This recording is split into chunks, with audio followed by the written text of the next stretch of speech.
اذان اور اقامت کے درمیان حدیث مشہور ہے الدعاء لا ترد بین الاذان والاقامہ، اذان اور اقامت کے درمیان دعا قبول ہوتی ہے. لیکن ہم لوگ کب آتے ہیں آج؟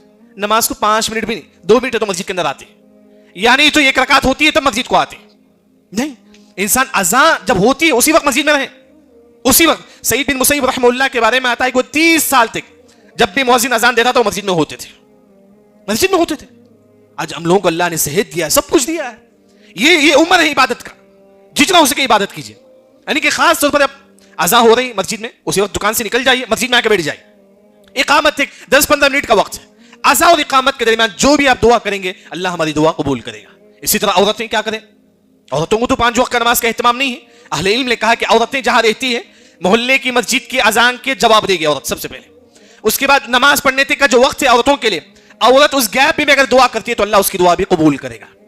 یعنی کہ انسان جب بھی ان اوقات میں اذان اور اقامت کے درمیان جب دعا کرے گا تو اللہ اس کی دعا قبول کریں گے.